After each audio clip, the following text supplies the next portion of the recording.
The afternoon sun streamed through the large windows of St. Mary's Children's Hospital, casting long shadows across the busy hallway. 9-year-old Lucy walked slowly down the corridor, her small hand gripping her mother's fingers tightly. The colorful butterfly headscarf wrapped around her head was bright and cheerful, but it couldn't hide the tired look in her big brown eyes. "Can we get something to eat, Mama?" Lucy asked quietly, her voice barely above a whisper. The morning's chemotherapy session had left her feeling weak and dizzy, but she was trying her best to be brave. Her mother, Rebecca, looked down at her daughter with a mixture of love and worry. Dark circles under Rebecca's eyes showed how little sleep she'd been getting lately. Working double shifts at the diner while taking care of Lucy was taking its toll, but she would do anything for her little girl. "Of course, sweetheart," Rebecca said, forcing a smile. "Let's go to the cafeteria and see what they have today." The hospital cafeteria was busier than usual. Families sat at round tables, some laughing, others speaking in hushed tones. Doctors and nurses grabbed quick meals between their shifts. The smell of fresh soup and sandwiches filled the air, mixing with the faint scent of hospital disinfectant that seemed to follow them everywhere. Lucy scanned the room with her curious eyes, looking for an empty table. Most seats were taken, and the few empty tables were in the loud, crowded center of the room. Lucy preferred quieter spots where she could rest without too much noise around her. Near the big window in the corner sat a man by himself. He was wearing an expensive-looking dark blue suit that probably cost more than Rebecca made in 3 months. His black leather shoes were polished to a perfect shine, and his silver watch caught the light as he moved his hand. But despite his fancy clothes, something about him seemed sad and lonely. The man sat perfectly still, staring at a white coffee cup that sat untouched on the table in front of him. He hadn't taken even one sip. His jaw was tight, and his dark eyes seemed to be looking at something far away, something that nobody else could see. Lucy tugged on her mother's jacket. "Mama, can we sit over there?" she asked, pointing toward the man's table. "It's quiet and I'm really tired." Rebecca hesitated. She looked at the well-dressed stranger and felt a bit nervous. Rich people usually didn't want to be bothered by families like theirs. She had learned that lesson the hard way before. "I don't know, honey," Rebecca whispered. "Maybe we should find somewhere else," but Lucy was already walking toward the table. Despite being sick, she had always been a friendly child who wasn't afraid to talk to new people. Her kindergarten teacher used to say that Lucy could make friends with anyone. As Lucy approached the table, the man looked up from his coffee.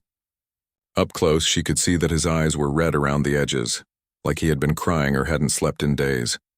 His expensive suit couldn't hide the deep sadness that seemed to surround him like a dark cloud. "Excuse me, sir," Lucy said politely, just like her mother had taught her. "Can I sit here? All the other tables are full, and I'm really tired from my treatment today." The man blinked several times as if he was surprised to hear someone talking to him. For a moment, he just stared at Lucy, taking in her butterfly headscarf and pale face. Something in his expression changed, becoming softer and more gentle. "Of course," he said, his voice rough like he hadn't spoken to anyone in hours. "Please, sit down." Rebecca hurried over, carrying a tray with Lucy's favorite soup and a small sandwich cut into triangles. She felt embarrassed and worried about bothering this important-looking man. "I'm so sorry," Rebecca said quickly. "Lucy, we shouldn't bother this gentleman. Let's find another table." No, it's perfectly fine," the man said, standing up slightly and gesturing to the empty chairs. "Please join me. I could use the company." As Lucy sat down carefully, she noticed that the man's hands were shaking just a little bit. She had seen that same kind of shaking in her own hands after the stronger treatments. "I'm Lucy," she announced cheerfully, unwrapping her sandwich. "This is my mama, Rebecca. We come here every Tuesday and Friday for my treatments." The man managed a small smile, the first one he'd shown in months. "It's nice to meet you both. I'm David." Rebecca sat down hesitantly, still feeling out of place next to this obviously wealthy man. His suit probably cost more than her car was worth. But Lucy seemed comfortable, and David genuinely appeared to welcome their company. "What kind of treatments?" David asked gently, though something in his eyes suggested he already knew. "I have leukemia," Lucy said matter-of-factly, taking a small bite of her soup. "But the doctors say I'm doing really good. The medicine makes me tired and sometimes sick, but it's helping me get better." David's jaw tightened and he looked away for a moment. When he turned back, his eyes were even more sad than before. You're very brave, he said quietly. Lucy shrugged.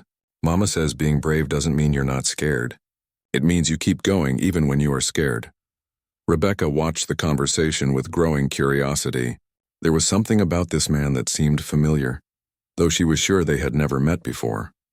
Maybe she had seen his picture somewhere. Do you work here? Lucy asked, noticing David's expensive appearance. No, David said, his fingers wrapping around his still untouched coffee cup. I just come here sometimes. It helps me think. Lucy nodded as if this made perfect sense. I like thinking too. Sometimes when I'm getting my treatment, I think about all the places I want to visit when I'm all better, like the beach and maybe Disneyland. David watched Lucy eat her soup with small, careful bites. Her enthusiasm and hope were infectious even though she was clearly struggling with her illness. He couldn't remember the last time he had felt anything close to hope. What about you? Lucy asked. Where do you like to go? David was quiet for a long time. Rebecca started to worry that Lucy was asking too many questions, but David didn't seem annoyed. Instead, he looked thoughtful. I used to like going to the park, he said finally. There's a big one downtown with a playground and a pond where ducks swim. That sounds nice, Lucy said. Maybe when I'm feeling better, we could go together. I love ducks. The simple invitation hit David like a punch to the chest. He hadn't been to that park in 2 years. Not since everything changed. But looking at Lucy's hopeful face, he found himself nodding. I would like that very much, he said. As they continued talking, Rebecca noticed that David seemed to relax a little. His shoulders weren't quite so tense, and he even smiled a few more times at Lucy's jokes and stories. Whatever sadness he was carrying seemed to lift just slightly in her daughter's presence. Neither Rebecca nor Lucy had any idea that they were sitting with one of the most powerful men in the city, or that this chance meeting would change all of their lives forever. The following Tuesday, Lucy walked into the hospital cafeteria with a small backpack bouncing on her shoulders. Her eyes immediately searched the room, looking for the quiet man in the expensive suit. When she spotted David sitting at the same corner table, her face lit up with genuine excitement. Mama, there he is, Lucy whispered, tugging on Rebecca's sleeve. Can we sit with him again? Rebecca felt hesitant. She had spent the weekend thinking about their encounter. Something about David seemed familiar, but she couldn't place where she might have seen him before. Rich men didn't usually spend time in hospital cafeterias unless they had to. David looked up as they approached, and for the first time in months, Rebecca saw what looked like relief cross his face. He had been hoping they would come back, though he wouldn't admit it to himself. Lucy, David said, standing up slightly as they reached the table. How are you feeling today? Better, Lucy announced, carefully setting her backpack on the chair beside her.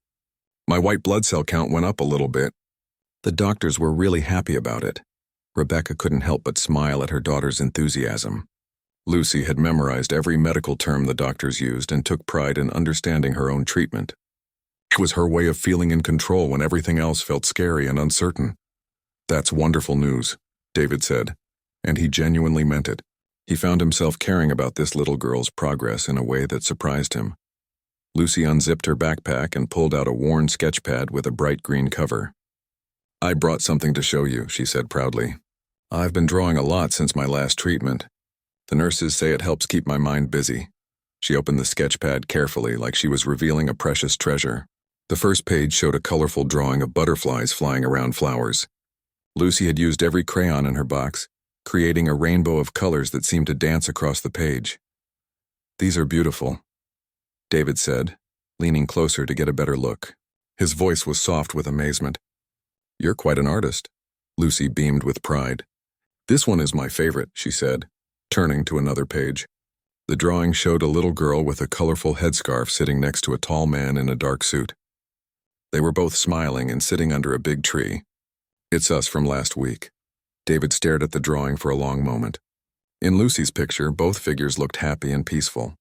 She had drawn him smiling, something he hadn't done in real life for such a long time that he had almost forgotten what it felt like. You made me look much happier than I actually was, David said quietly. But you were happy, Lucy insisted. I could tell. Maybe just a little bit, but it was there. I'm good at seeing things like that. Rebecca watched the interaction with growing curiosity. David handled Lucy's drawings with the same care he might give to priceless artwork. His expensive watch caught the light again as he turned the pages, and Rebecca noticed his phone buzzing constantly on the table.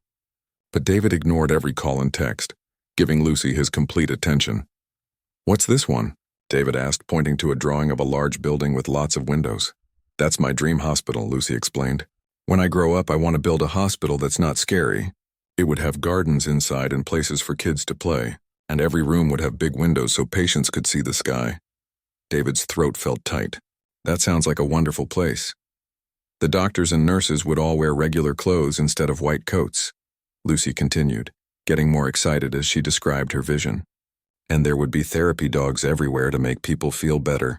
As Lucy talked about her dreams, David found himself actually listening. Really listening.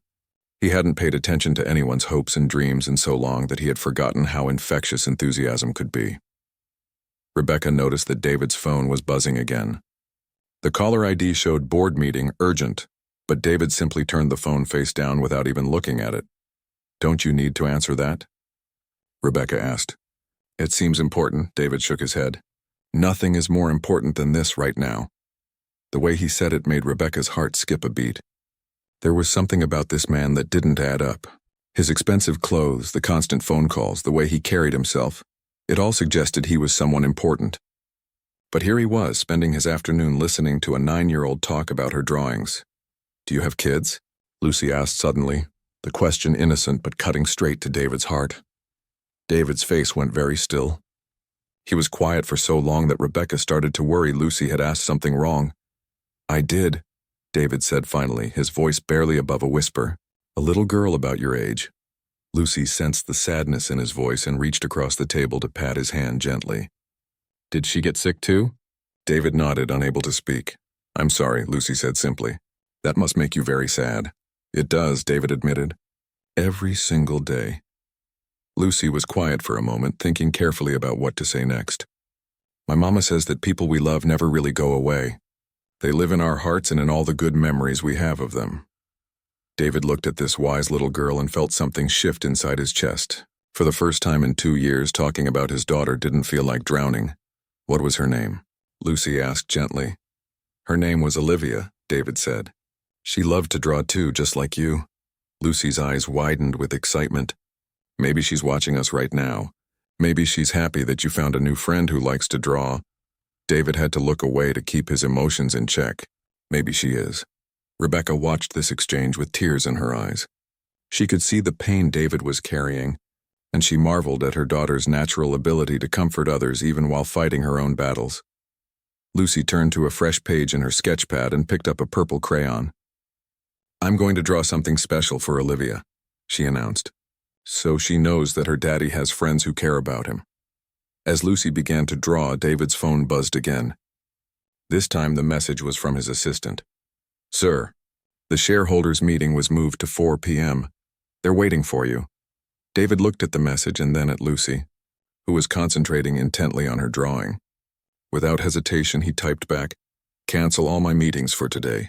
Something more important came up." Rebecca caught a glimpse of the text before David put his phone away. "Shareholders' meeting? Who was this man?" "There," Lucy said, showing them her new drawing. She had drawn 3 figures holding hands. A tall man, a little girl with a headscarf, and another little girl with wings floating above them. "Now Olivia can be part of our friendship too." David stared at the drawing, overwhelmed by the simple kindness of this sick little girl who barely knew him. In just 2 meetings, Lucy had managed to do something that months of therapy and grief counseling couldn't accomplish. She had made his daughter's memory feel like a blessing instead of just a source of pain. "Thank you," David said, his voice thick with emotion. "This means more to me than you could ever know." Lucy smiled brightly. "Can I keep coming to see you? I like having a grown-up friend who understands about being sad sometimes." "I would like that very much," David said. "In fact, I was hoping you'd say that." As they prepared to leave for Lucy's afternoon treatment, David made a decision that would change everything. He was going to find out more about Lucy's medical situation, and he was going to help in any way he could. Because sometimes when you're drowning in grief, a 9-year-old girl with a sketch pad can throw you exactly the lifeline you need. Over the next few weeks, Tuesday and Friday afternoons became sacred time for Lucy and David.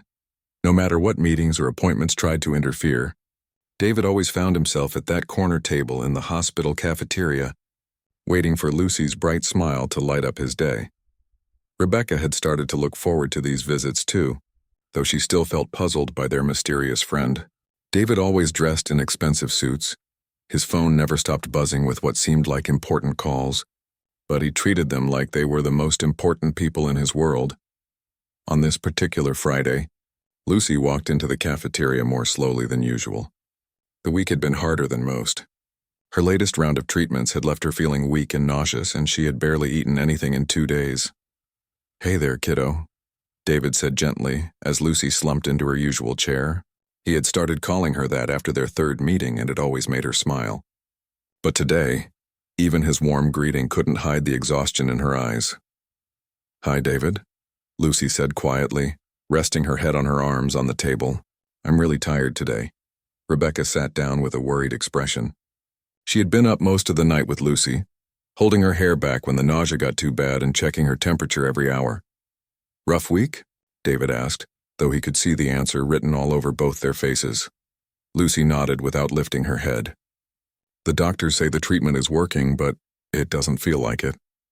Everything hurts and I can't keep any food down." David's heart clenched. He remembered these exact same conversations from 2 years ago, sitting in a different hospital room with his own daughter. The helpless feeling of watching someone you care about suffer was something he wouldn't wish on anyone. "I know it's hard," David said softly, "but you're one of the strongest people I've ever met."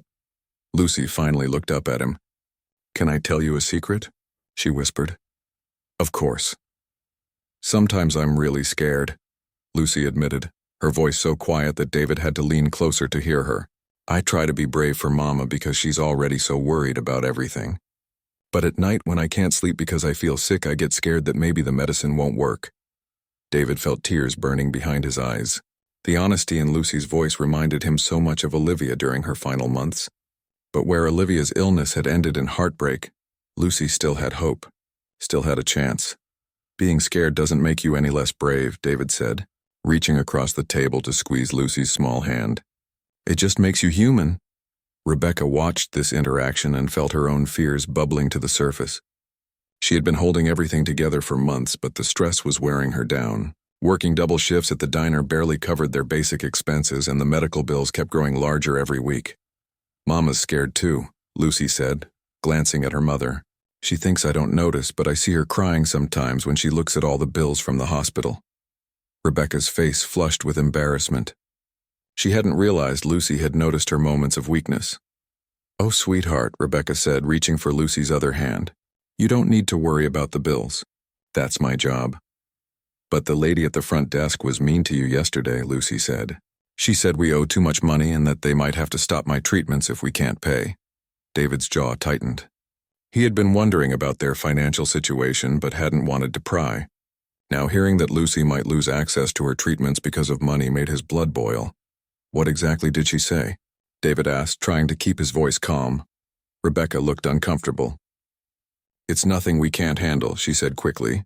"I'm picking up extra shifts and my sister might be able to help a little." "Mama works all the time now," Lucy said sadly.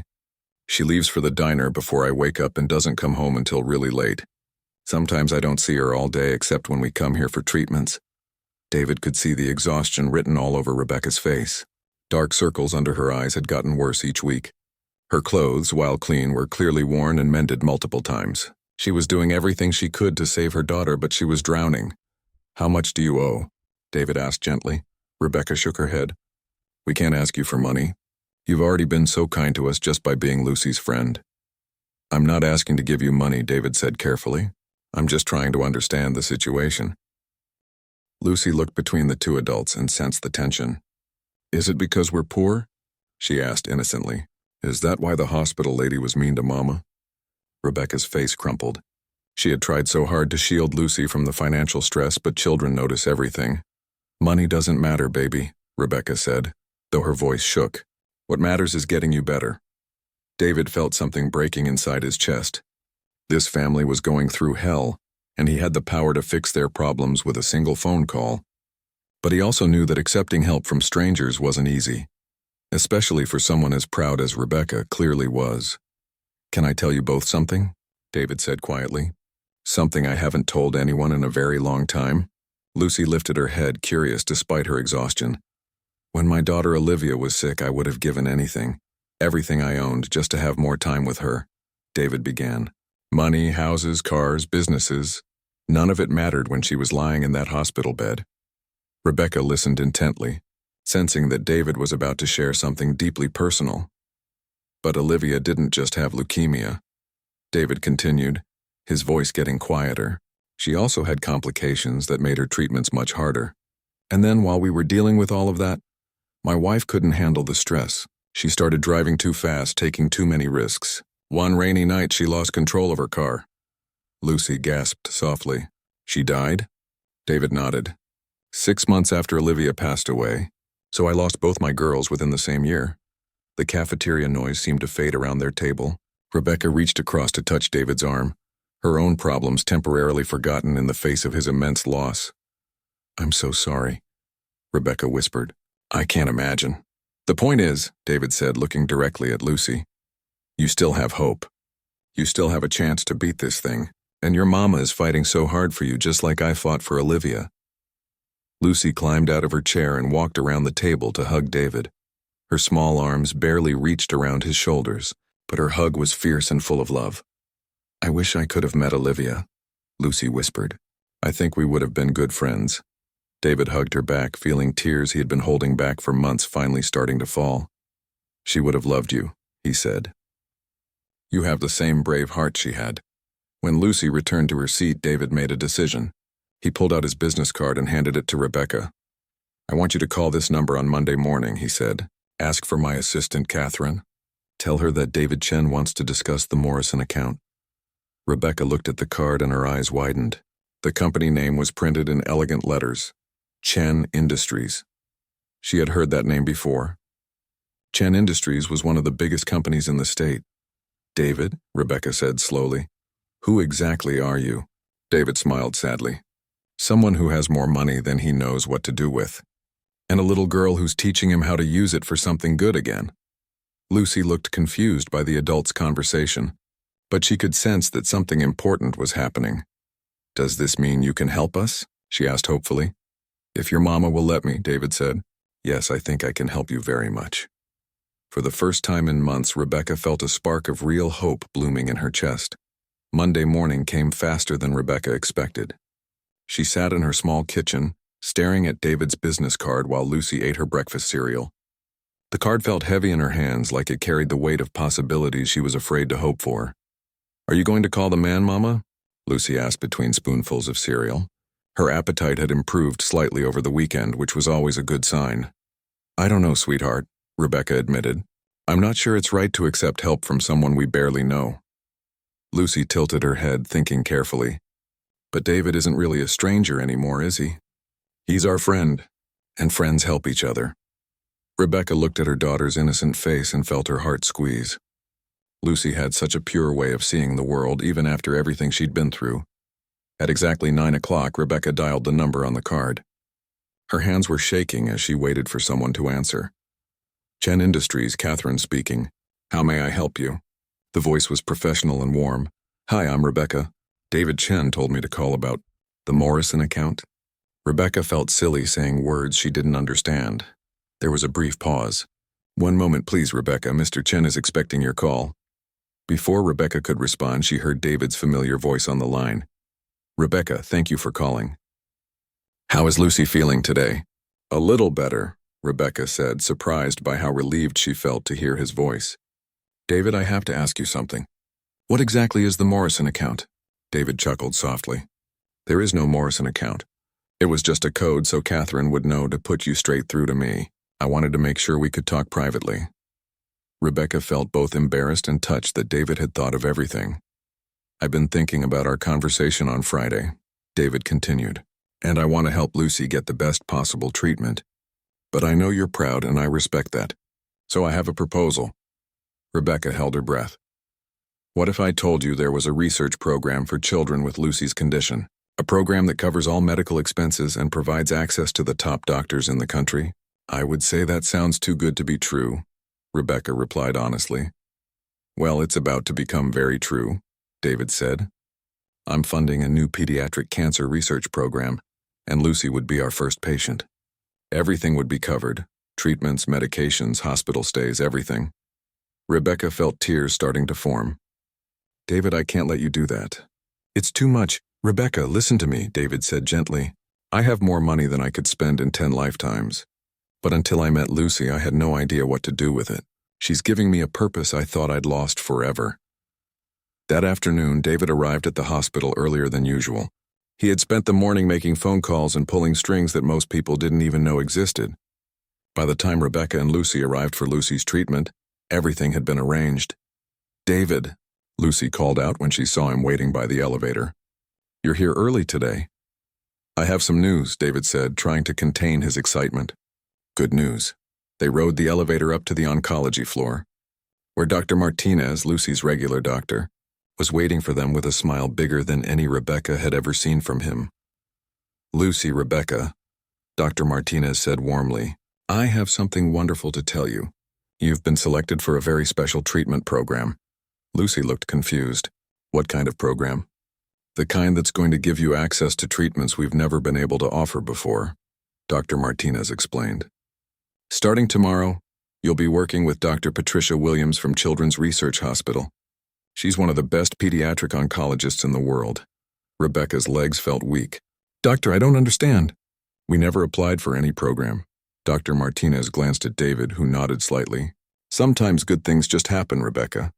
The program is fully funded by a private foundation. Everything is covered. Lucy clapped her hands together. Does this mean I'm going to get better faster? It means you're going to have every possible chance to beat this thing, Dr. Martinez said confidently.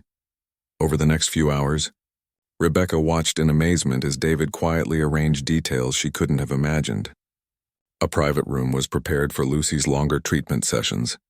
A social worker appeared to help Rebecca apply for temporary leave from work so she could focus on Lucy's care. Even transportation to and from the hospital was arranged. I don't understand how this is all happening so fast, Rebecca said as they sat in Lucy's new private room.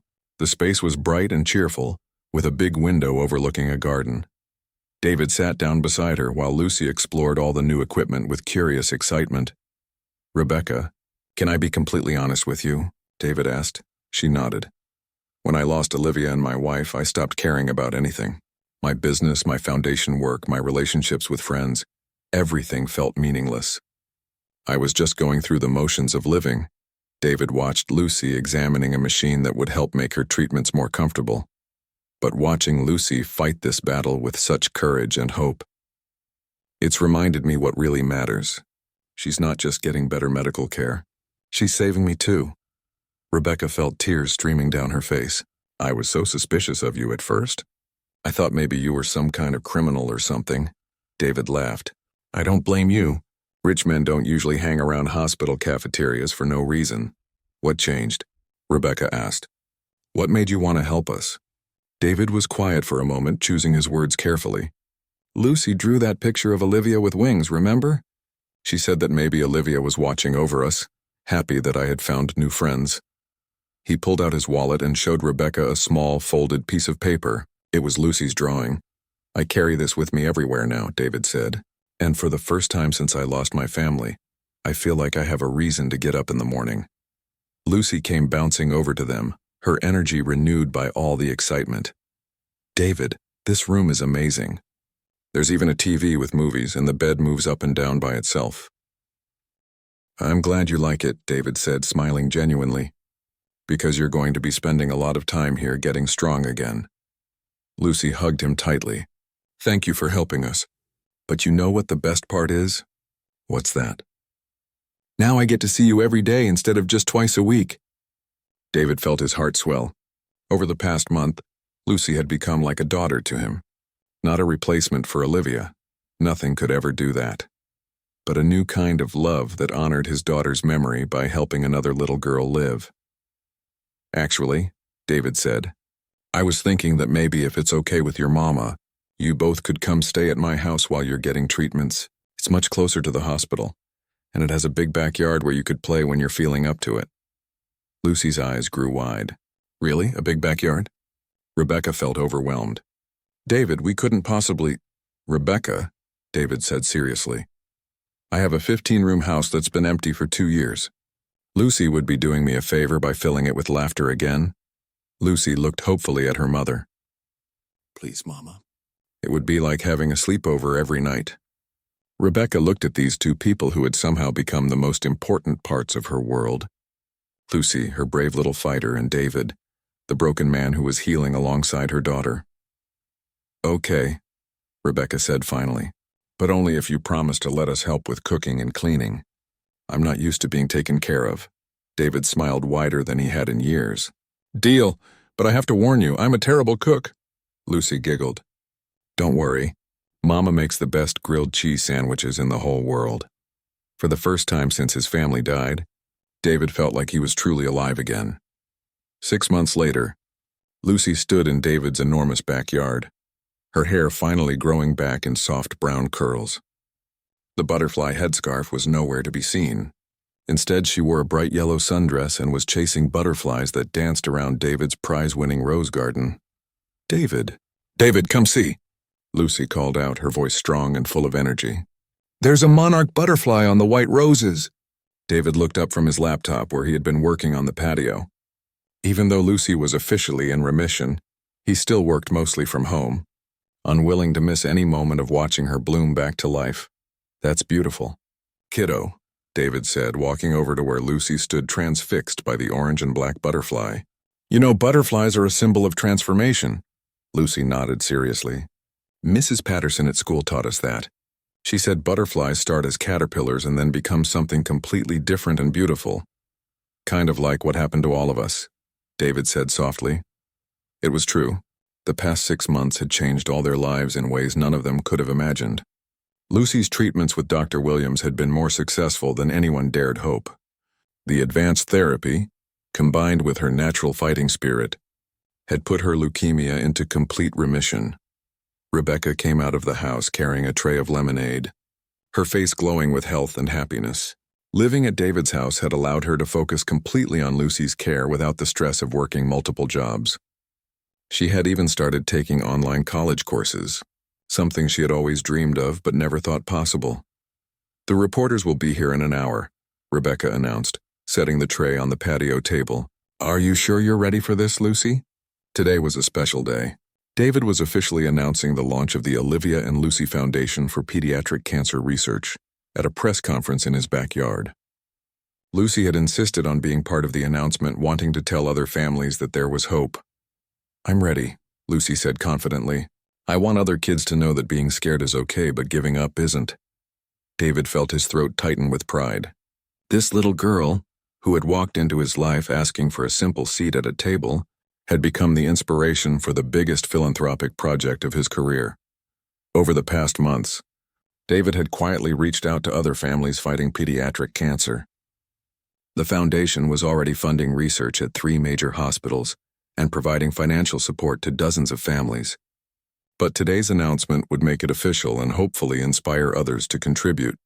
Are you nervous about all the cameras? Rebecca asked Lucy. Lucy shrugged. A little bit. But David said that sometimes doing good things means stepping outside your comfort zone. David smiled at hearing his own words repeated back to him. Lucy had a way of remembering everything and making it sound even wiser than when he had first said it. The doorbell rang, and David went to greet the first of the reporters. As news crews set up their equipment in the backyard, Lucy practiced her speech one more time. She had written it herself, with just a little help with spelling from Rebecca. Ladies and gentlemen, the news anchor began as the cameras started rolling. We're here at the home of David Chen, CEO of Chen Industries, for an announcement that promises to change the landscape of pediatric cancer research. David stepped up to the small podium that had been set up near his rose garden. He looked calm and professional in his navy suit, but Rebecca could see his hands trembling slightly. This was the first time he had spoken publicly about Olivia's death. 2 years ago, I lost my daughter Olivia to leukemia, David began, his voice steady despite the emotion behind it. At that time, I thought my story with childhood cancer was over. I was wrong. He gestured for Lucy to join him at the podium. She walked over confidently, though she had to stand on a small step stool to reach the microphone. 6 months ago, I met Lucy, David continued. She was fighting the same disease that took my daughter, but she had something Olivia and I never had, hope backed by cutting-edge research and unlimited resources. Lucy took the microphone with both hands. "Hi, everyone," she said, her clear voice carrying across the yard. "My name is Lucy and I'm 9 years old. 6 months ago, I was really sick with leukemia. I was scared and my mama was scared too." Rebecca wiped tears from her eyes as she watched her daughter address the cameras with more poise than most adults. "But then I met David in the hospital cafeteria," Lucy continued. "He was sad because he lost his little girl to the same sickness I had. But instead of staying sad forever, he decided to help me and my mama." Lucy looked directly into the main camera. "David didn't just pay for my medicine. He became my friend. He listened to my fears and shared his own. He taught me that it's okay to be scared as long as you keep fighting." David stepped back up to the microphone. "Today, we're announcing the creation of the Olivia and Lucy Foundation. Our mission is simple. No child should lose their battle with cancer because their family can't afford treatment. And no family should face this fight alone." The crowd of reporters began asking questions, but Lucy raised her hand like she was in school. "Can I say one more thing?" she asked. David nodded and stepped aside. "I want other kids who are sick to know something important," Lucy said, looking serious beyond her years. "Sometimes the worst things that happen to us can turn into the best things. But only if we let good people help us and if we don't give up hope."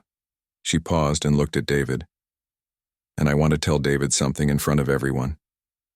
David raised his eyebrows, curious about what Lucy had planned. "You didn't just save my life," Lucy said. "You gave my mom and me a real family. And I think Olivia would be really proud of her daddy for turning his sad heart into something that helps other people." David had to look away from the cameras as tears filled his eyes. In front of dozens of reporters and millions of viewers who would see this later, this brave little girl had just publicly adopted him as family. After the news crews left, the three of them sat in the garden as the sun began to set. Lucy was drawing in her sketch pad while David and Rebecca talked quietly about the foundation's first major initiatives. "David," Rebecca said, "I need to ask you something I've been thinking about for weeks." "What's that?" "When Lucy is fully recovered and doesn't need treatments anymore, what happens to us? Do we go back to our old apartment?" David was quiet for a moment. He had been dreading this conversation because he couldn't imagine his house without Lucy's laughter filling the empty rooms. "Actually," David said carefully, "I was hoping you'd both want to stay, permanently." Lucy looked up from her drawing. "Forever? Like a real family?" "If you want to," David said. "I know I'm not Lucy's father and I'm not trying to replace anyone. But these past 6 months have been the happiest I've been since I lost Olivia." Rebecca felt tears streaming down her face. "Are you sure? We come with a lot of chaos and mess." David laughed. "Rebecca, before you both moved in, this house was like a museum. Now it's a home. Lucy's artwork covers my refrigerator. There are crayons on my dining room table, and I've never been happier." Lucy jumped up and hugged both adults at the same time. "This is the best day ever. We get to be a family and we get to help other sick kids too." As they sat watching the stars come out, David realized that sometimes the most broken people find each other at exactly the right moment. A sick little girl asking for a seat had given him back his reason for living, and in return, he had given her and her mother a future without fear. The Olivia and Lucy Foundation would go on to help thousands of families, but its first miracle had already happened in a hospital cafeteria, when 3 lonely people became exactly what each other